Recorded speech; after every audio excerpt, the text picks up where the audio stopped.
et bienvenue dans ma cuisine. Aujourd'hui, on va faire un petit topo sur la tomate, donc ce fruit légumier de la saison en cours. J'espère que vous l'aimez autant que moi, que ce soit cru ou cuite. Et donc, je vous propose de vous parler un petit peu de ses bienfaits pour notre santé, puisqu'il faut savoir que les fruits et les légumes arrivant à la bonne saison, donc par exemple les tomates, c'est à partir de mai jusqu'au mois de septembre qu'on peut en consommer, et il est vrai que dans nos jardins, en tout cas en Lorraine, on va pouvoir commencer à les voir apparaître à partir du mois de juillet, et si vous avez une serre, ça peut être à la fin du mois de mai. Il faut savoir que la tomate contient différentes molécules dont le lycopène. Peut-être que c'est un mot que vous avez déjà entendu. C'est une petite molécule qui correspond à un antioxydant.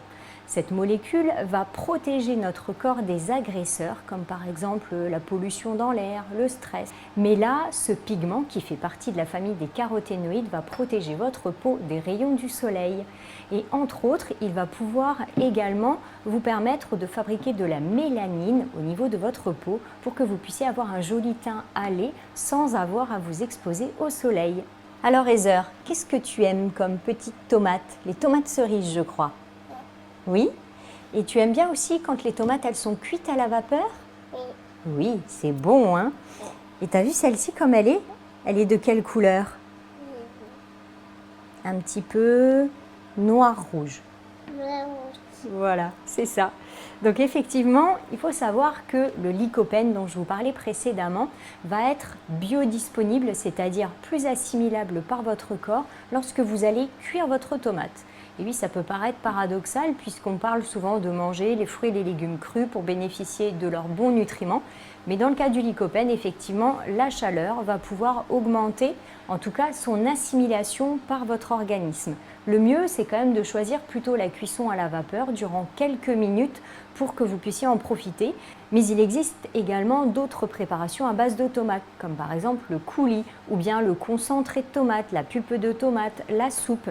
Eh bien, ces préparations qui sont cuites contiendront bien plus de lycopène que la tomate crue. La tomate crue, c'est à peu près 3 mg pour une tomate. Alors, vous voyez, celle-ci, bon, elle va être quand même un peu plus proche des 200 g, mais pour une tomate un petit peu plus petite, on aura 3 mg de lycopène, alors que par exemple pour de la tomate cuite, de la pulpe par exemple, si vous avez environ 125 ml, vous aurez un petit peu plus de 20 mg. Alors vous voyez qu'il y a quand même une différence.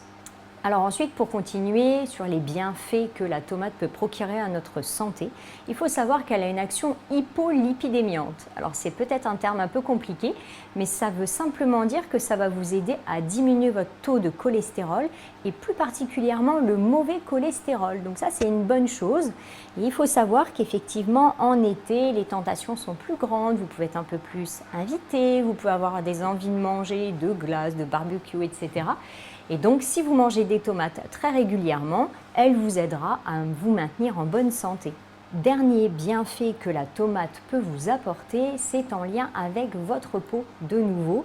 Donc en dehors du soleil, il faut savoir que la tomate contient également des substances qui peuvent vous permettre d'éliminer naturellement les petits boutons. Donc ça peut être utile par exemple chez les adolescents qui peuvent en avoir beaucoup, mais aussi les adultes, on peut en avoir ponctuellement. Il faut savoir bien sûr que pour bénéficier de tous les bienfaits dont je vous ai parlé, il faut que la tomate soit présente dans votre assiette très régulièrement. Dans l'idéal, c'est bien tous les jours que vous puissiez en avoir un petit peu dans votre assiette. Donc tout l'été, profitez-en, sachant qu'en hiver, bien sûr, on évitera de manger de la tomate. Alors je vous l'accorde, aujourd'hui, on voit de la tomate sur les étals toute l'année. Mais si vous avez envie de faire un petit geste pour la planète, faites en sorte plutôt de consommer de saison et de proximité. Je vous dis à très bientôt pour une prochaine émission.